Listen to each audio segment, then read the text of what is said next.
Assalamualaikum warahmatullahi wabarakatuh. Perkenalkan, nama saya Ida Zakianur Ramadan dengan NIM 1261032022127. Di sini saya akan menjelaskan tentang proses atau alur penanganan tindak pidana. Proses atau alur penanganan tindak pidana meliputi 3 hal, yaitu yang pertama, tahap pemeriksaan di tingkat penyidikan, tahap penuntutan, dan juga tahap pemeriksaan di sidang pengadilan. Penyelesaian perkara di kepolisian adalah tahap pertamanya. Penyelidikan adalah serangkaian tindakan penyelidik untuk mencari dan menemukan suatu peristiwa yang diduga sebagai perbuatan pidana guna menentukan dapat atau tidaknya dilakukan penyidikan. Penyidikan adalah serangkaian tindakan penyidik untuk mencari dan mengumpulkan bukti yang dengan bukti itu membuat terang tentang perbuatan pidana yang terjadi guna menemukan tersangka. Dimulainya penyidikan dalam hal penyidik telah memulai penyidikan suatu peristiwa yang diduga merupakan perbuatan pidana. Penyidik memberitahukan hal tersebut kepada penuntut umum. Hal ini berdasarkan pasal 109 ayat 1 dari Kitab Undang-Undang Hukum Acara Pidana. Setelah itu, penindakan.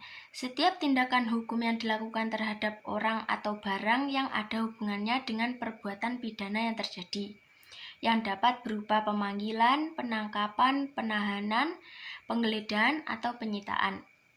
Lalu salah satu kegiatan yang dalam penyidikan itu juga ada pemeriksaan. Pemeriksaan ini kegiatan untuk mendapat keterangan, kejelasan, dan keidentikan tersangka dan atau saksi atau barang bukti maupun unsur-unsur perbuatan pidana yang terjadi. Dan nanti penyelesaian berkas perkara merupakan kegiatan akhir dari penyidikan perbuatan pidana. Kemudian tahap pelaksanaan putusan pengadilan. Pada tahap ini terdakwa yang dinyatakan bersalah akan menjadi terpidana.